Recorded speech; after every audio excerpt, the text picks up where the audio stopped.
My name's Mick and I am an alcoholic. Welcome to the International Meeting of Alcoholics Anonymous. I'm serving as your secretary today. Please join me in a moment's silence to remember the still suffering alcoholic both inside and outside this meeting. Philip, can you do the preamble, please? Yeah, my name's Philip. I'm an alcoholic. The preamble. Alcoholics Anonymous is a fellowship of men and women who share their experience, strengthen up each other, that they may solve their common problem and help others to recover from alcoholism. The only requirement for membership is an honest desire to stop drinking. There are no dues or fees for AA membership. We are self-supporting through our own contributions. AA is not allied with any sect, denomination, politics, organisation, or institution. Does not wish to engage in any controversy, neither endorses or opposes any causes. Our primary purpose is to stay sober and help other alcoholics to achieve sobriety. Thank you. Thank you, Philip. A very warm welcome goes out to any newcomers or anyone returning to Alcoholics Anonymous. And this evening we've got Brendan, who has come to share his strength, hope, and experience with us. Brendan, you've got 45 to 50 minutes to share. Over to you, Brendan. Thank you very much. I was trying to unmute myself, but actually someone has done it for me, thank God, because I could turn the whole lot off. My name is Brendan. I'm an alcoholic, and great to be on here, and always a pleasure to do service. And there's no script, there's nothing written down, there's no notes being made, so I might do 10 minutes, 20 minutes, whatever comes out, and I won't waffle. So when I've finished, I've finished. And yeah, blessed to have this lovely fellowship, blessed to be a part of it, and grateful for the life I have today. Like, I'm in a beautiful home here in West London in Sunbury and Thames, and gifts of sobriety, and everything I have in my life that's good today is a gift of it's a gift for me, it's a gift of my sobriety, and I might add my best efforts at recovery, and I'm blessed. I often think of the people who made the difference to my recovery, and they were the people who were there in my early days, maybe my first year, 2 years, when they kind of nurtured me and looked after me and took me to meetings and gave me lifts home and, invited me to their homes. I was a single lad then, and they would give me Sunday dinners, and they made time for me. And these lovely, lovely people, we would never have mixed and it tells us that one of our readings, we were people who would not normally have mixed, like, and certainly these lovely people took me on face value. They had my sharing, they had where I came from, they heard how flaky I was, but they accepted me for who I was. Like, they could see through the veneer, like, the tough exterior that I would put on, like, they saw all that, like, and I suppose what they saw was a decent human being, like, and they would obviously invite me into their homes and leave me in their homes on my own sometimes, like when they would pop out and do something, like, so that lovely, lovely trust. And I suppose what that done for me in my early days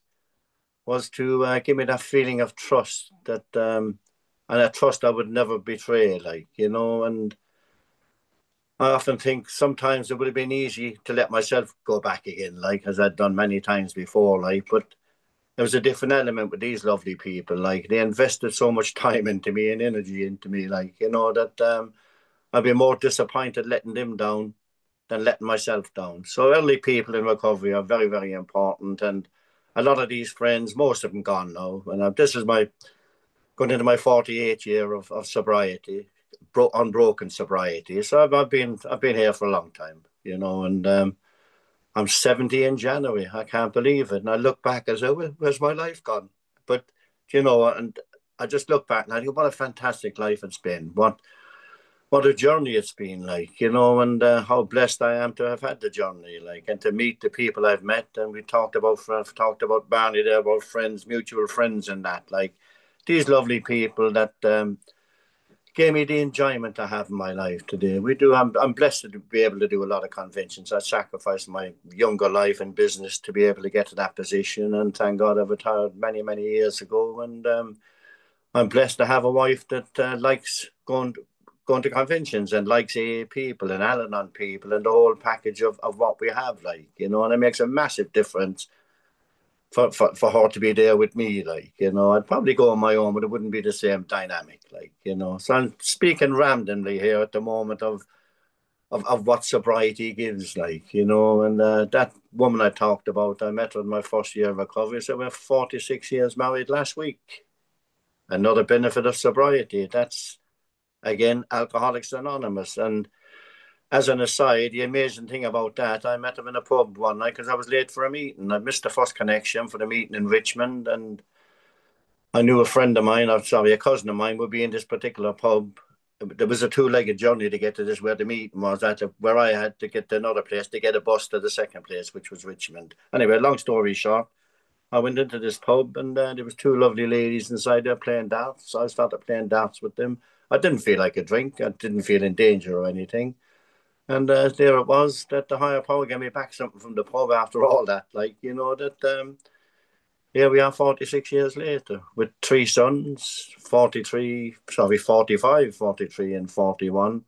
Good lads. And the middle fella, he's one of us, and he's in and he's out, and thank God he's in at the moment with a bad episode there recently. But yeah, all that stuff, and it's what life is about. Like, and I hate the term life and life terms, but I suppose basically that's what it is. Like, that being an alcoholic in recovery doesn't entitle me to any great life where everything's going to run perfect. Like, it certainly hasn't, but more often than not, it has. Like, I've had a very successful life in all aspects. Like, and any curveball that was thrown my way, I've been able to, with the help of the fellowship, being able to right size it and deal with it. Like, what I'm saying is, like, I'm not a victim anymore. Like, different to the drinking days, I would be a victim. I would roll my eyes, like, oh, me again. Why me again?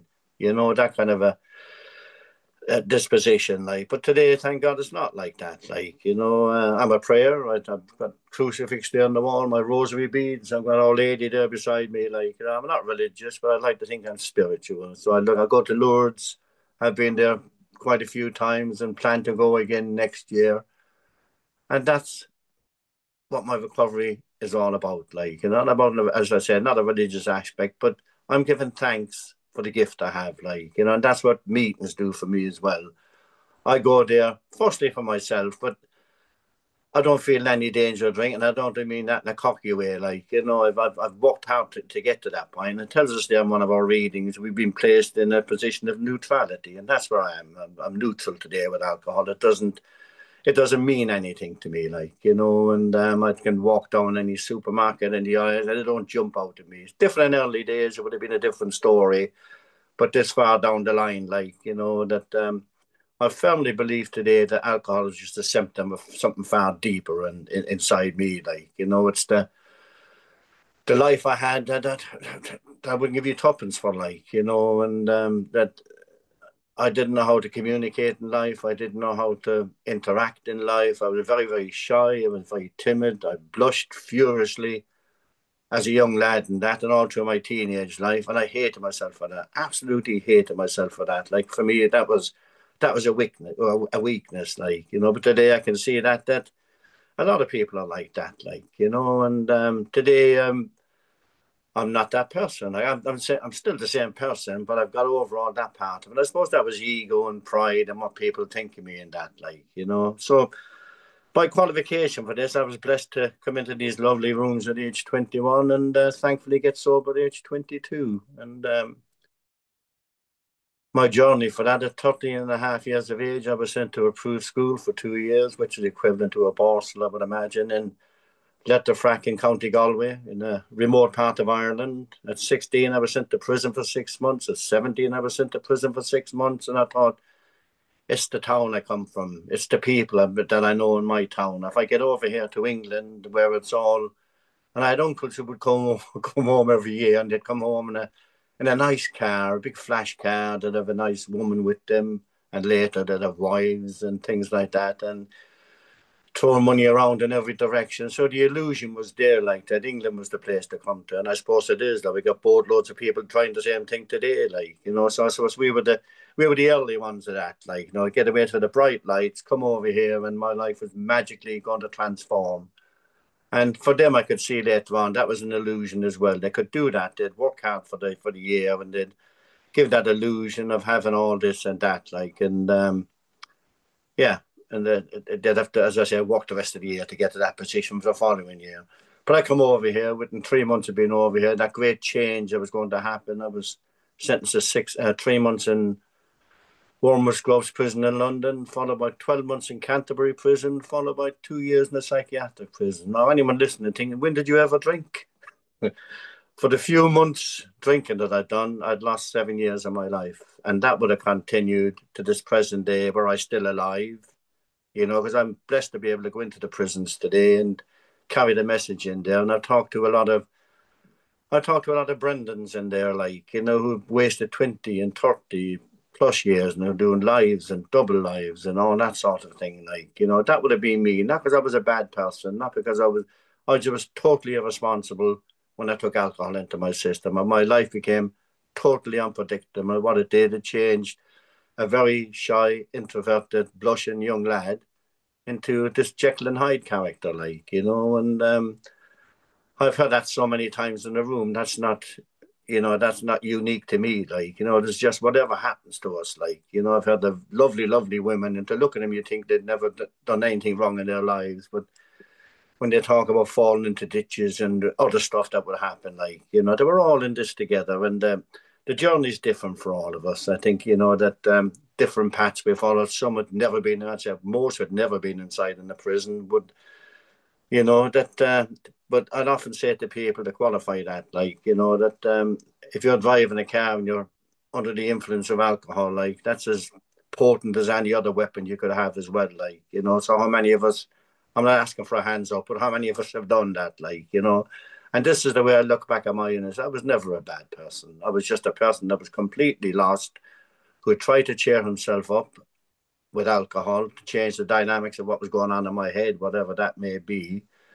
And obviously, it didn't work. It did work at the start. I mean, I'm thinking going back to about the age of 11, 12 years of age before I got sent away for that 2 years. And that would be a result of my early drinking. There'd be a little gang of us, maybe 5 or 6 of us, into a little bit devilment, I would call it then, nothing serious. With the cider lorries would pull into town with their load to deliver the next day, covered in canvas. We would split the canvases and we get these flagons of cider. We would go up to the railway tracks and we would fall around, pretend drunk, and latterly we would be drunk and there was a giggle and there was a laugh and there'd be a couple of girls there sometimes, and that was again the illusion, the alcohol equated fun, enjoyment, happy times. But again, there was a price to be paid for that, and I would, as an aside again, I would say that of the maybe 6 or 7 of us later on around the same age, that of that 7, I would say at least 5 of them have gone now, and they didn't die natural deaths. I won't go into the details, but they were pretty horrific deaths. And again, that would have been Brendan. Had I not been sent out, so going to prison for me was a blessing, because if I hadn't gone to prison, I don't think I'd be. Well, I certainly wouldn't be sitting on here talking on this at this meeting, So what could have seemed to be the worst thing that could have happened to me was actually the best, and I don't regret. I regret the people who got hurt on the journey, but I don't regret one day of where I finished up, and I'm still paying the price for that. Again, that I've been blessed to go to 4 World Conventions, never had a problem, and went to the Canadian one this year, and couldn't get into America. I've been banned from America now, 47 years sober.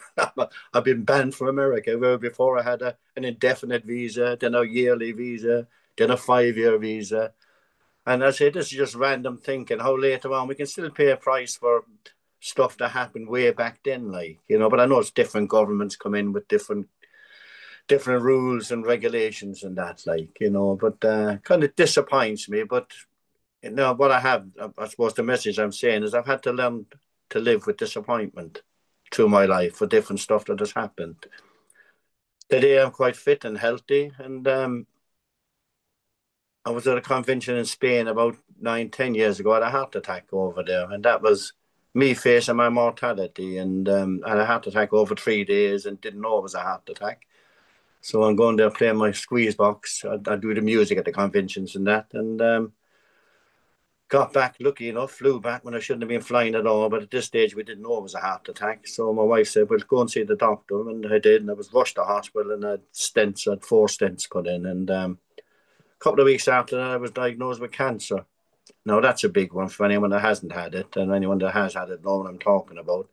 It absolutely sent me to the pits of anxiety, depression, despair.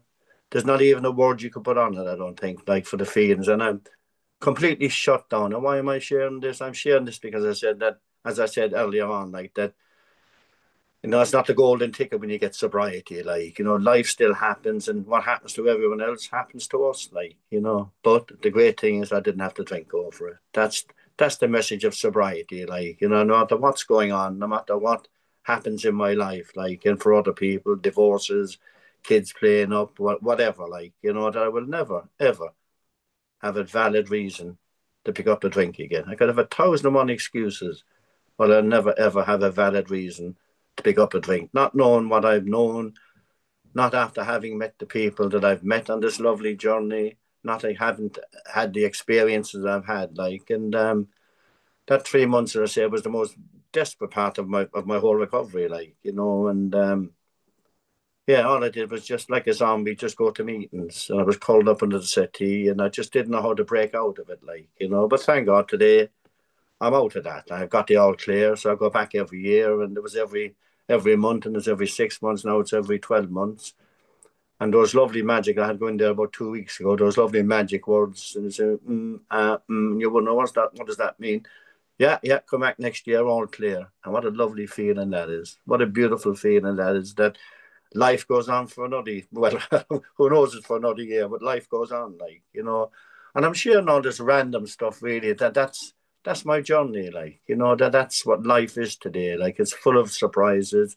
It's full of love. We got 6 lovely grandkids, 5 of which we're actively involved with. Like, and to be there and to observe them, like, to give them a good life, to give them the best, like, and my sons, they're doing well. There's 2 of them living with us at the moment. There's one that's got his own place, the middle fellow who had that problem. He felt it safer to come back here for a week, 2, which we thought was a week, but it's turned into 3 weeks, going into a month now. But he's welcome here. Like, there's plenty of room here for him. Like, there's no one say, "Well, you go back to your own place." When he's ready, he'll go back to his own place. Like. So the important things is that we're there to back him up. Like, there's no anger involved in it. There's disappointment, but I look back at my journey with the start of my journey, and I don't blame anyone for my alcoholism. My father was a violent alcoholic, a brutal alcoholic who done a lot of damage within the family home. There was 14 of us children. There weren't always 14. We kind of went in stages. Like, I think every 2 years there was a new arrival in the family. But my dad, like, that I witnessed what he actually done to my mother. Like, so we never had a relationship. Me and my dad never had a relationship, and I hear that quite a lot in the meetings as well. Like, and it doesn't, as it shaped my life. I think it shaped it out early. That's where a lot of the anger came, suppressed anger that I couldn't deal with, didn't know how to deal with. And I suppose back in Ireland, and I'm not apportioning any blame to it, to the system, but there was no child psychiatrists or psychologists or any of that stuff. Like, you just keep it behind closed doors. You just get on with it. Like, so that's obviously got to do something to you. You're growing up, like, and then for me, I would look back at that without having to blame, without apportioning the blame. I'm not looking for any reasons as to why I became an alcoholic. I'm just 100% acceptance of the fact, and I know what I am, like. But more importantly, today, like, I know what I must do to maintain that sobriety. Like, it's a program of action for me. I've been involved for all the time I've been in here. Like, I've been blessed to do many prisons, and recently I've been back into the same psychiatric prison that I came out of, where the message was carried into me, and someone came in and allowed me to identify potentially, just potentially, what my illness might be like, and maybe there was a way out for me, like. But I know from that first meeting that there was hope. There was just a little glimmer of hope. Maybe I'm an alcoholic. Maybe this is the problem, like. I had all sorts of people, different labels put on me, and part of the regime I was in with this particular place, and it was run by psychiatrists, but there was ordinary prison officers and all that. Like, you massive group therapy sessions. But I'm kind of there looking back in my mind's eye, like, I'm thinking, at the time, the therapy sessions weren't really doing anything. Like, it was just a softer prison than the other prisons, as it was, like, you know. But what it did do, it opened the door for me to go to an AA meeting, and it took me about 6 weeks to get on the list for this AA meeting. So divine intervention for me, certainly. There had to be something happen, because after the first week or the second week of asking, I would have dismissed it and thought, oh, well, I don't even know what it is anyway, so I won't bother even going. What a mistake that would have been. What a massive mistake that would have been, like, you know. But thank God I got to my first meeting. We were in the kitchen lad's cell in Gwendon Underwood.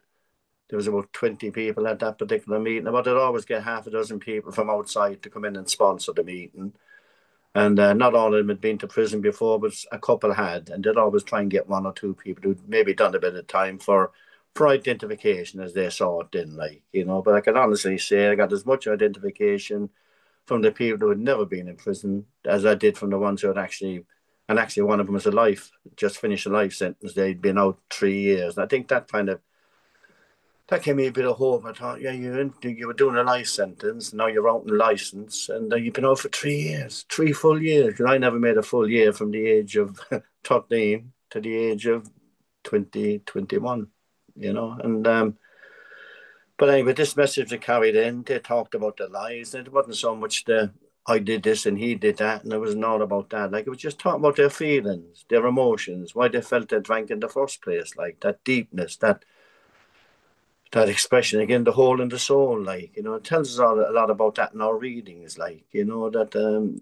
that's where the identification comes in for me, like, you know. And they would bring in the Share magazine or the Grapevine magazine, as it was in the day, and I would take it back to my cell, and I just got that little glimmer of hope, like, you know, that, geez, maybe there's a way out, like, maybe. And I might add as well, I didn't go to AA I didn't go to my first meeting looking for sobriety. I didn't know what I was looking for. I just was so afraid of that episode that had me put in. Someone had lost their life in a nothing situation that very close to taking their life, and I was frightened. That frightened me.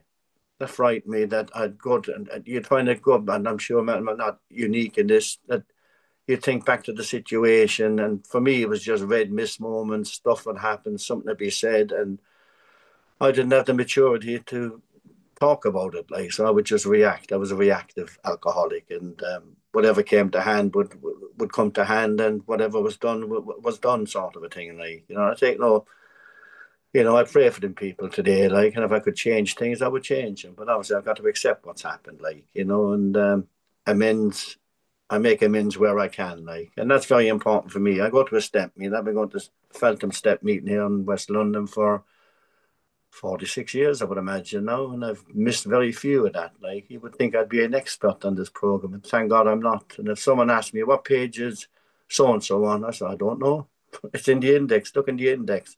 And that's how simple I want my A to be. I don't want to be a know-all about sobriety and recovery and all the other stuff, like, you know, the recovered alcoholic, recovering alcoholic, and I just get on with it. I'm an alcoholic, pure and simple, like, you know, and I know what I must do to maintain my sobriety, like, you know, as I said earlier on, like, you know, it's about the service I do, like, and I've been blessed to organise a couple of conventions. I've helped us start the Cyprus Convention, which is in its 18th, going into its 19th year now. And we've just started one in Mallorca, and that's in its going into its fourth year next year. Like, you know, so I've been blessed, not because I'm a great person, now look at me, look how great I am in the fellowship, that I'm able to do these things. So I'm a closed down lad who couldn't who couldn't do anything but look up at the ceiling and look at the floor and do a half-mile detour to miss the schoolgirls coming home from school because they'd make me blush today, like, you know, that I get, I'm going to say my aptitude is quite good, but there's a word for it, I can't think of what it is at the moment. I get to do all that, like, and like, get to know the real Brendan, like, and the real Brendan's pretty strong. I've held a business together for over 30 years. I say I did, me and my wife did. We worked it together, like, you know, with a little courier company that started off small, and it didn't grow much bigger, like, you know. It gave us a great lifestyle, like, and we traveled the world with it, like, you know. And I had people working for me, I had AA people working with me, and that gave us the quality of life that we have today, like, you know. And again, I say all this to say that what AA has given me, and everything I ever will say is what AA has given me, and in 47 years of recovery in this lovely fellowship hasn't diminished that, like, you know. little phase I'm going through at the moment that a couple of times I had to push myself to a meeting. I was trying to make excuses as to why I shouldn't go. I don't do a lot of Zoom. I'm very rarely on Zoom, but I've got great friends on it, and I can see the wisdom of Zoom. And I've got friends who can't get to meetings, who've got different illnesses and that, and so it's a fantastic thing. I wouldn't have said that in the early days of Zoom, like what I say today. Like people in different countries who can't go to meetings and that, so it's a fantastic thing. But I'm blessed in my area here. Like there's a meeting every single day of the week, and maybe within 5 minutes, 10 minutes drive for me. Like so there's no reason for me to be jumping onto Zoom. Like and as I say, don't get me wrong. Like that Zoom is a great thing. Like but I like the face to face and to meeting people and see the newcomer coming in. Like and you can just make them welcome. You can see the uncertainty in them, like, as I was uncertain when I come in and just go and shake their hand and make them welcome. And you can see just for that few seconds, their eyes light up, like, and then they kind of open up a bit. And I try and get to know a few people over a while and take them to different meetings, like, to expose them to what the fellowship has to offer, like, and I would recommend anyone who hasn't been to a convention of some sort, like, that there's great fun to be had in them as well, like, to be sitting down late into the evening just talking one to one with some people, or to be sitting in a group playing music. I play the squeeze box, someone else will get a guitar out. And we have all the stuff that I ever wanted to go into the pub to do, like, but never did. I do all that in sobriety, like, and get so much pleasure and so much fun out of it, like, So my life is just the enjoyment life has just increased so much for me. Like, we talk about and I promise we're going to have a new freedom and a new happiness. And I honestly can say I never had an old happiness. So I know I know what happiness is today, like, and contentment, like, and seeing the world for what it is, like my feet on the ground, like see this fellowship for what it is. I don't love everyone in the fellowship. I'm there to help anyone in the fellowship, but I made a statement about 3 weeks and I was sorry I made it after. I was at a pretty big meeting and whatever it was going on at the time. I said, you know what, I can't stand some of the people in here.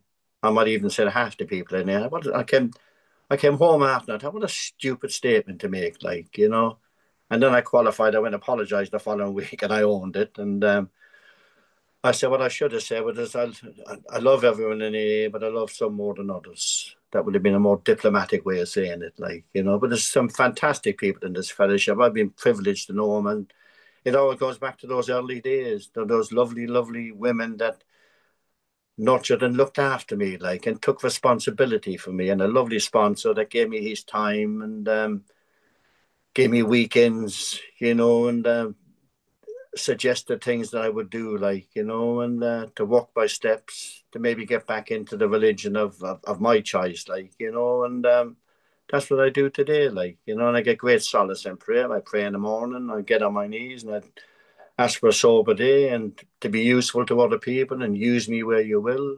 Who I'm saying that to, I don't know. I'm just putting it out there. And in the evening, and sometimes during the day, that I'll do the same thing, like, and they tell us a grateful alcoholic shouldn't need to drink, like, So I don't know how long I've gone on for here, like, I'm starting to repeat myself a little bit, but I can say for anyone I don't think there's anyone new here, like, I can see people I've known here, if we've been around for a while, that this fellowship works. We know it works, like, but I've also got to be important that, for the rest of my days, a day at a time, however long that may be, like, I've got this debt of gratitude. I've got to keep paying back. Like, I've got to be here. I've got to be here for the new people coming in, like, and not just the thing. I've been here 47 years. Do I really need to go to that meeting tonight? Yes, I get my quota of meetings. I never let a week go by with a minimum of 2 meetings. Sometimes it's 3. And if I'm doing prison service or whatever service, I'll get 4 or 5. And I feel good with that. Like, that's a formula that works for me. Like, and I try and help other people that struggle as well. Like, and I never ever dismiss a phone call. And sometimes someone rings and, oh God, no, not him again. Instinctively you say, oh God, I'll be tied up here for an hour. Like, that my conscience says, you're obliged to answer that phone. Like, you don't know what that person's going through at the moment. You don't know what that person's got to say. Like, so I don't turn on any phone call, like, and I'm always glad that that's just something I do. That's my sobriety, I suppose. Like, that's what's been instilled in me and those lovely people of my early days again. Like, and I think the people who are there in our early days, they're our teachers. And I will finish now and saying that what I do see at meetings today is it's the changes. I'm talking as maybe an old timer now that 47, the new stuff that's coming into it, and I've got to accept, like, the telephones and the looking at the phones every 5 minutes and the lights lighting up and the distractions of the meeting and that. Like, that's a personal bugbear for me. Like, I don't like it. And especially if someone is sitting beside you, gives me the right hump, and I've got to put my hand up so I don't see the light from his phone. And I'm thinking the newcomer as well. Like, I'm not trying to tell anyone what they need to do in AA, like, but sometimes I'll share it in the chair, like, I'll share that I haven't felt the need to take my phone. I'm just as addicted as anyone else, like, because if I lost my phone, I'll be losing one of my limbs, like. But when I'm at an AA meeting, that's sanctuary. That's a sacred place, like. So it's very important. My phone goes off or stays in the car, and I will never be distracted to look at that phone unless there's medical appointments or something that has to be done or whatever, like. But today it's a common thing to have a look across the room, and there's everywhere in life there's half a dozen people on their phones. Like, what they're looking at, I don't know. Like, and I always say, like, the message in here is far more important than any message you're going to get on there. Like. And for an hour of the meeting, look back and you can check your phone when you go back out. Nothing's changed. Nothing's going to happen in this hour, unless again you got a sick family member or whatever. Make allowances for that. Like, and the other one is the oversharing at the meeting, which I'm doing now. Like, that I've obviously been offered to share this time. But I think that's old timers are the worst at that. Like, and I've been to a meeting where you could have 20 people, either two or three people that go on for about 10 minutes, 12 minutes and that. And I think you're depriving all the other people of an opportunity to share, like. So that's my little soapbox bit for the day, like. But I'm just sharing honestly what AA means to me today. It means my life. It really has given me this beautiful life I have. It's given me this beautiful home, given me this beautiful family that I have, and thank God for the health I have today, like. And I think I'll leave it there, Mick. Thanks very much. Thanks, Brendan. Thanks very much. Wonderful share. Wonderful share. Yeah, you know, as you said, what AA's given you, this wonderful life we have today. Aren't we lucky? I think we're very, very lucky people because some don't get it, and that's what hurts me a lot. And you shared, why me? When you started, I said in a meeting when I first went, why me? Why me an alcoholic? And an old member walked up to me and he said, why not? What's so special about you anyway? And I'm glad he said that, because I learnt about what alcoholism is. And I thought that was my problem. But in sobriety, I found out I was the problem and I needed to change. Not all the world around me. I was the problem. The drink was the solution to my living, how I lived, how I felt. It eased those pains you were talking about. And I've never been to prison for a long time. 2 days, I think, was the longest they kept me. And but I went in a few times, and then I got into prison service, like you. Started with the local borstal, and it spread out. I got involved. I've only ever volunteered for one thing in AA, and ended up with a 5 year stint. So I don't volunteer. Well, I do, of course I do. In the meeting, and you know. But see, I had a sponsor, and he used to say to me, "That you getting that? That'll do you. You get there. You do that." And he put me into service. Because he used to say, I want you here half an hour before the meeting starts and one of the last to leave. And I said, why? He said, because there'll be service to be done and you can do it, and that's how I started, and the life I've had in AA has been wonderful. Hard work sometimes. I'm hard work sometimes, that's why. But I have a great life today. And like you said, we lose people in AA. wives, husbands, children, and that. But we don't need to take a drink. It hurts us, and we have a lot of pain through it. But we just keep on because while we're sober, we can help other people. Right, we have come to the end of the meeting, and Reese is going to read the promises. Over to you, Reese. Lovely. Cheers, Mick. Yeah, good evening, Reese. Still a alcoholic. So yeah, I'm going to read the Step 9 Promises, which can be found on page 83, the fourth edition of the book Alcoholics Anonymous, bottom paragraph. If we are painstaking about this phase of our development, we'll be amazed before we are halfway through. We are going to know a new freedom and a new happiness. We will not regret the past nor wish to shut the door on it. We will comprehend the word serenity and we will know peace. No matter how far down the scale we have gone, we will see how our experience can benefit others. That feeling of uselessness and self-pity will disappear. We will lose interest in selfish things and gain interest in our fellows. Self-seeking will slip away. Our whole attitude and outlook upon life will change. Fear of people and of economic insecurity will leave us. We will intuitively know how to handle situations which used to baffle us. We will suddenly realize that God is doing for us what we could not do for ourselves. Are these extravagant promises? We think not. They are being fulfilled among us, sometimes quickly, sometimes slowly. They will always materialize if we work for them. Thank you. Thank you, Reese, and thank you for sharing that. Right. Thank you to Reese for doing the promises. Brendan for doing the share. I've got to try and think who. Timekeeper Helen. Philip for the preamble. I think that's all of them, isn't it? Yeah. Right. Thank you, everyone. And a reminder that we have a meeting on 7 days a week at 8:30 UK time. We also have a lunchtime meeting every Sunday at 1 p.m. UK time. This is a meditation meeting. On Saturday at 8, get me words right, at 6 o'clock, we have this meeting. It's an old timers meeting being recorded for the archives.